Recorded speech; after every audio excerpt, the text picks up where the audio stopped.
researcher was pacing about within their study, waiting eagerly for any news from the group of adventurers that they had commissioned. The success or failure of this task could mean the salvation or doom of their patient. A little girl who was out farming with her father was the victim of a rampaging Marlboro. This noxious monster was of a new breed and had spewed forth its dangerous breath attack. Unfortunately, the youngling was too slow to avoid getting caught in the miasma. With her now bedridden and gasping for breath, the researcher knew they would need a sample from this new strain of monster in order to synthesize a proper antidote. And with no mages gifted in the restorative arts on hand, time was not on their side. After waiting for what felt like an eternity, the adventurers returned with smiles on their faces, and plenty of high-quality samples to choose from. Not only would that monster never ravage innocent people again, but now the young woman's life might yet be saved. The researcher got to work immediately, distilling the properties of the Marlboro's essence down to the etheric level using complex mixtures and techniques. And eventually, they finally found what they were looking for: the Marlboro's natural immunity to their own toxins. With great haste and calm calculation, they were able to distill this immunity with safe reagents, eventually resulting in a fully formed cure. The researcher entered the home of the grief-stricken father, only to see him holding his daughter's hand as he sat beside her bed. As the antidote was revealed, his face began to fill with hope as the researcher bent down to administer their creation. With prayers on their lips, they waited for any sign of the mixture's potency, with the ticking of a nearby clock as their only company. Yet moments before all seemed lost, the girl took in a deep and relieved breath. Her fever began to break, and her eyes opened in confusion, only to see her father weeping tears of joy. The researcher nodded happily as they watched parent and child embrace one another, receiving no end of blessings from the farmer. With their work concluded and a brand new antitoxin added to their list of cocktails, they continued their work, confident in the knowledge that through science, anything was possible.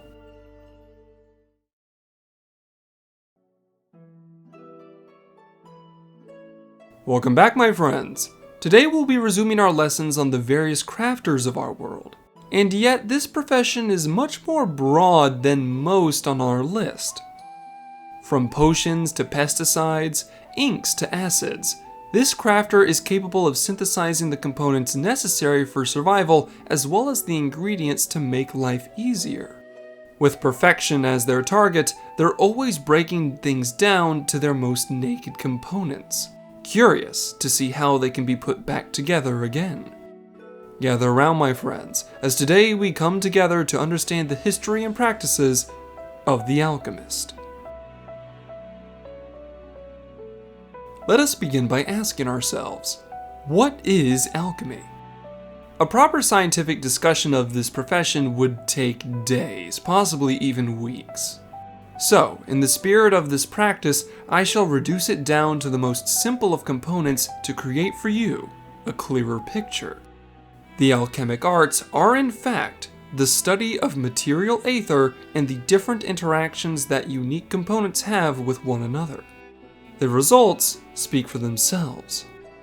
Healing potions, empowering elixirs, deadly poisons, and enchanted inks are just a handful of the things this crafter is truly capable of. Making metals multiple times stronger than normal, helping plants grow faster than naturally possible, even strengthening magical conductivity are all par for the course. It's entirely normal for anything put through an alchemic crucible to come out greater or more dangerous when in the hands of a master alchemist. Almost nothing is off the table in this profession. Plant matter, metallic minerals, monster parts, and more are all possible ingredients given the right mixture. All that matters is the desired result. But how old is alchemy, and how has that formed today's modern practices? The origins of alchemy as a whole are very obscure.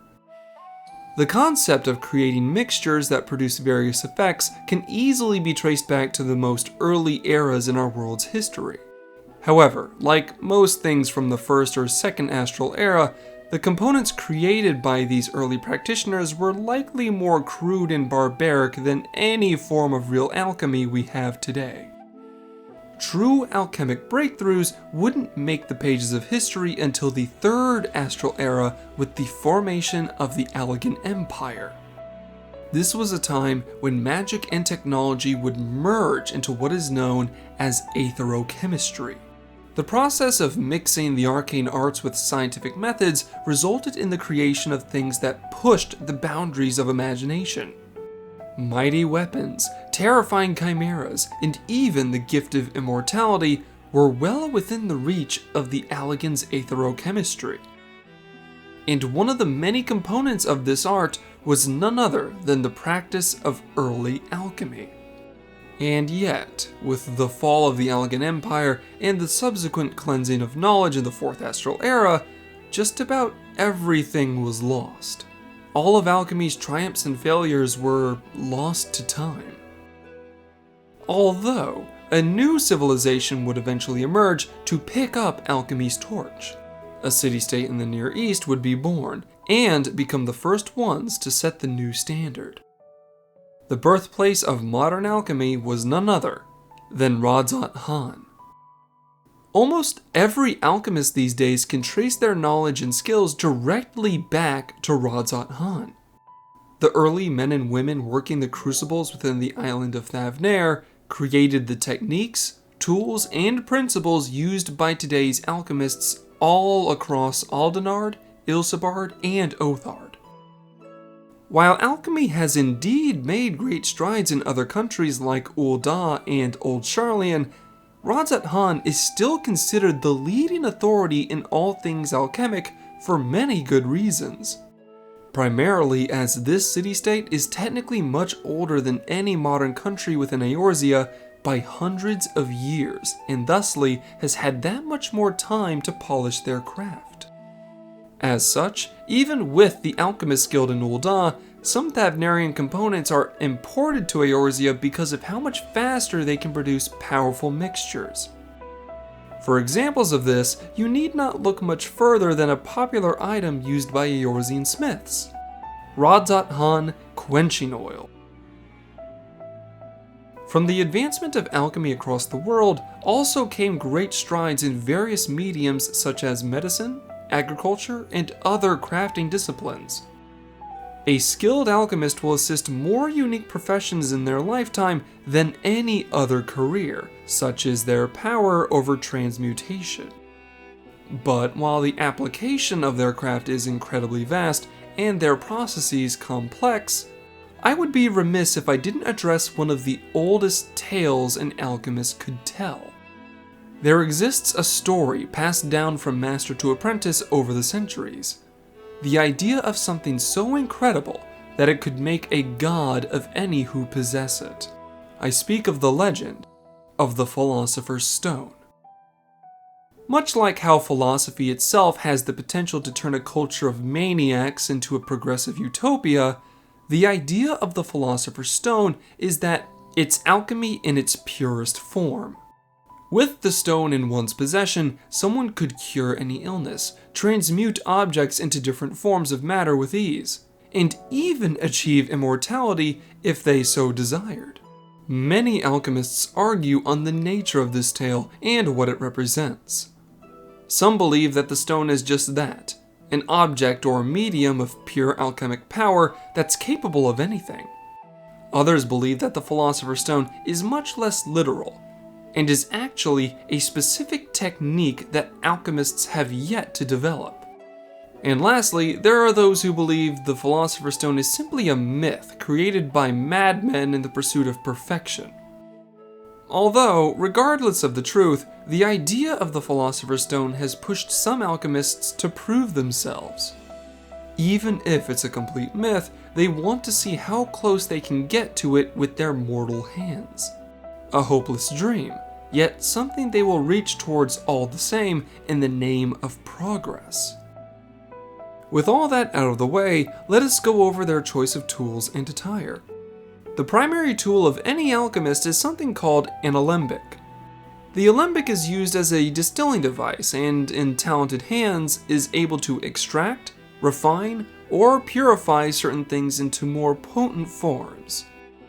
An alembic is commonly used to remove the ethereal essence of something.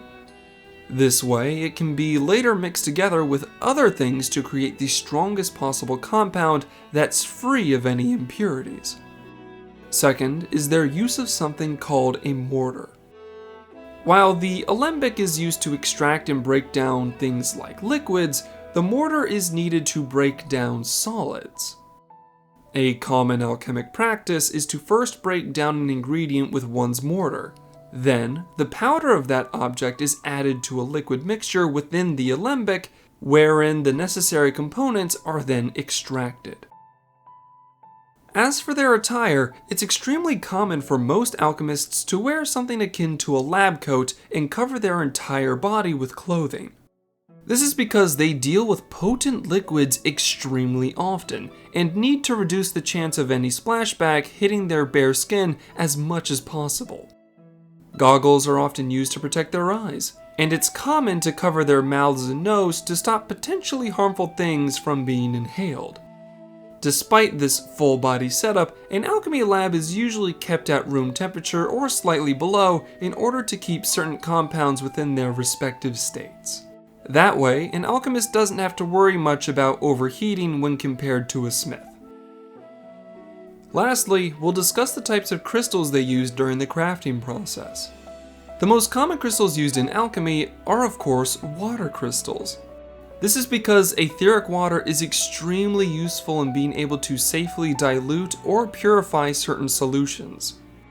But if etheric water is made to be the base, then what is the catalyst? Some compounds need to be coaxed into changing through certain stimuli, most commonly through the energy provided by something like heat. But a steady flame can be both slow or inaccurate if the temperature isn't regulated properly. The solution to this problem is etheric lightning. Lightning crystals provide the sudden burst of energy that's needed and, in the hands of a master crafter, can be directed with pinpoint precision. And that, my friends, will finish our lesson on the history, practices, and tools of the modern alchemist. The practice of alchemy has seen more ups and downs throughout history than any other crafting discipline for various reasons. It was used to perform great miracles and create vile monsters during the Third Era, only to be shunned and forgotten in the Fourth. It was then reignited by Radzat Khan, only for many practitioners to be called madmen. And yet, despite all of that, it has marched forward into the present day undeterred and continues its great work regardless of the times.